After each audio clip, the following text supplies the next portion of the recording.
We got that call from someone who was saying, how much do I blame China, which for this?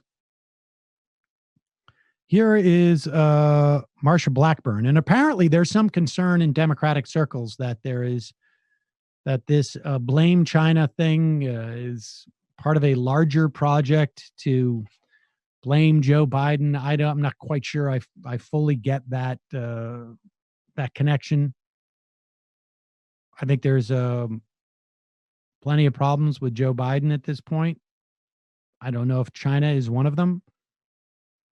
And again, this all seems to be mitigation of loss on their side.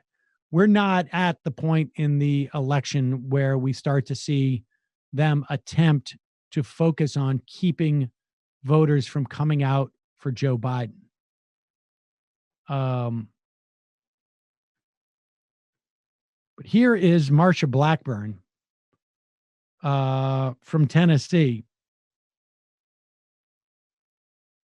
really making it clear that China is the problem. Well, one of the things I think should happen with the UN Human Rights Council and the WHO, my goodness, here we have China being protected by the WHO, and then they're wanting to have this seat on the UN Human Rights Council. Maybe it's time to review the funding that we send to them.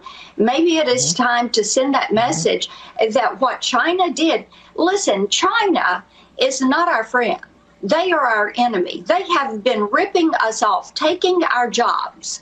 They have been sending us this virus this year. They've been stealing our intellectual property. And we need to realize they are not our friend. They are part of the new axis of evil. You've got North Korea and China and Iran and Russia. And Judge, these are not people who wish us well. And when you see what China has done, not only to us, but to the entire globe with this pandemic. Well, one of the things. It's strange. There's a story in Politico that talks about, and we just obviously did an interview with Catherine Stewart about these folks, that the evangelical right, or she would say the Christian nationalists, are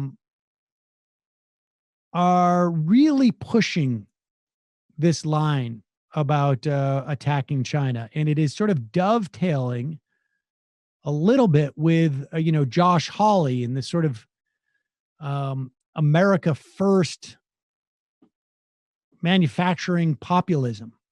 And they're conflating a lot of things that I think, both the xenophobia and also how messed up our supply lines are and how messed up our industrial policy is and how messed up our economy is. And that may be effective because the Democrats, at least, our presumptive presidential nominee, is not offering anything to compete with it. Now, it may work. It may work. It may be the case that this ends up being just a referendum on Donald Trump. That Donald Trump is so atrocious that we will have record voting like we did in 2018. But it also may be the case that he stumbles across one of these talking points. He says, I'm going to expand, Joe Biden says Medicare at age 60. I'm going to do Medicare at age 55. I'm going to do Medicare at age 50. He doesn't even have to do it. He can just say it. And he can put some type of provision in there that's basically some type of poison pill, and it doesn't happen. I'm just talking, purely from a rhetorical standpoint. There needs to be a response to this type of stuff. There needs to be something to fill that vacuum. That's my opinion. Now, maybe the strategy of literally, a can of soup, but if they start being able to make it about issues, if they start being able to say, oh, incidentally, that can of soup, it's radioactive. I wouldn't open it. Oh, that can of soup, it's leaking. We're in trouble. So I don't know. This is the strategy. Obviously, Biden is the presumptive nominee, but I hope somebody tells him like this strategy is maybe not necessarily the safest one to pursue, because you can't start sometime in September or October with some type of plan, some type of real vision. Can't pivot from, I'm just the guy you're never going to hear about.